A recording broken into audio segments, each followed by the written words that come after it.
Salam YouTube, bienvenue à tous, bienvenue sur ma chaîne. Un nouvel exercice en JavaScript et en Python. On va créer un programme qui demande une lettre. Et combien de fois elle apparaît dans la phrase suivante? Un chasseur.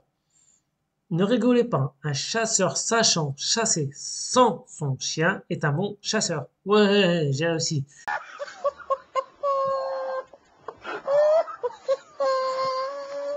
Elle est dure à prononcer cette phrase. La dernière fois, on a commencé en JavaScript, alors cette fois-ci, on va commencer en Python. C'est assez simple. On va initialiser le nombre qui sera égal à 0. On va créer une variable phrase est égale à notre phrase. J'ai pas envie de la répéter, vous allez rigoler. On va ensuite demander à l'utilisateur une lettre. Donc lettre est égale à input, indiquez la lettre de votre choix. Et enfin, on va faire une boucle. Une boucle for i in range len phrase. Donc dans len phrase,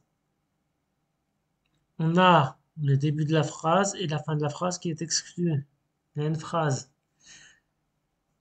Si une lettre dans la phrase, donc ça s'écrit phrase i, ça veut dire que si une lettre de la phrase est égale à la lettre, notre compteur nombre est égal à nombre plus 1. Et enfin print, dans la phrase, il y a nombre de fois la lettre. C'est assez simple. C'est très simple même.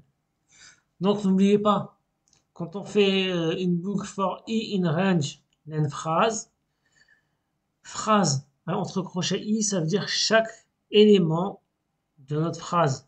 Puisque la boucle for, on va partager notre phrase en plusieurs petits morceaux.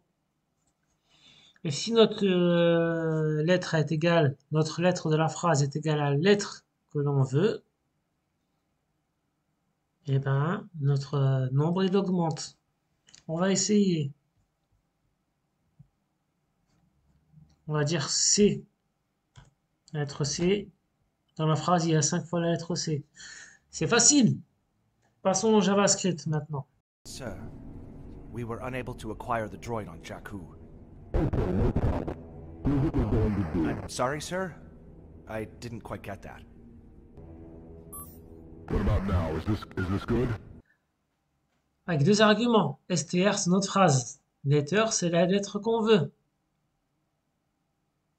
D'accord? C'est une autre approche JavaScript. C'est une autre approche. Ensuite, on va créer un compteur. LetCount est égal à 0. Donc notre compteur il est initialisé à 0. Ensuite, on va parcourir notre chaîne de caractères. Donc notre phrase, on va la parcourir avec la célèbre boucle for. Vous voyez, par rapport à Python, ça n'a rien à voir. On va déclarer notre i qui sera initialisé à 0. Ensuite, le i, il dépassera pas la longueur de notre chaîne de caractères. Donc i est plus petit que str.length. Voilà, et ensuite on incrémente i++.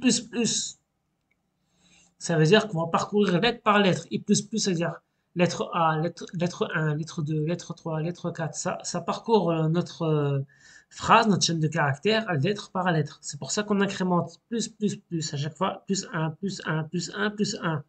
J'espère que vous comprenez. Ensuite, on va mettre une condition. Bah, c'est quoi notre condition? C'est que si notre stri il est égal à la lettre qu'on a demandé, notre compteur il augmente de 1. Donc count plus. Et là, on aurait pu écrire count est égal à count plus 1. C'est la même chose. En JavaScript, nous, on simplifie les choses. Count plus. Et à la fin, on va retourner notre phrase. On va retourner retourne nombre de fois où la lettre plus letter est présente plus count. Est-ce que vous avez compris? J'espère. Il n'y a rien de particulier. J'ai même pas utilisé de fonction. Rien du tout. Et ensuite, console log, count letter, et on met notre phrase, la phrase qu'on a demandé tout à l'heure. Un chasseur sachant chasser sans son chien est un bon chasseur. Ouais, j'ai réussi. On demande la lettre qu'on veut, la lettre S, pour savoir combien de fois elle est présente. CTRL S, on va dans notre PowerShell, en node, MA, tabulation, entrée, nombre de fois où la lettre S est présente, 11. Impeccable, très rapide. J'espère que ça vous aura plu. Abonnez-vous, likez. Moi, ça fait plaisir. À la prochaine fois, Inch'Allah.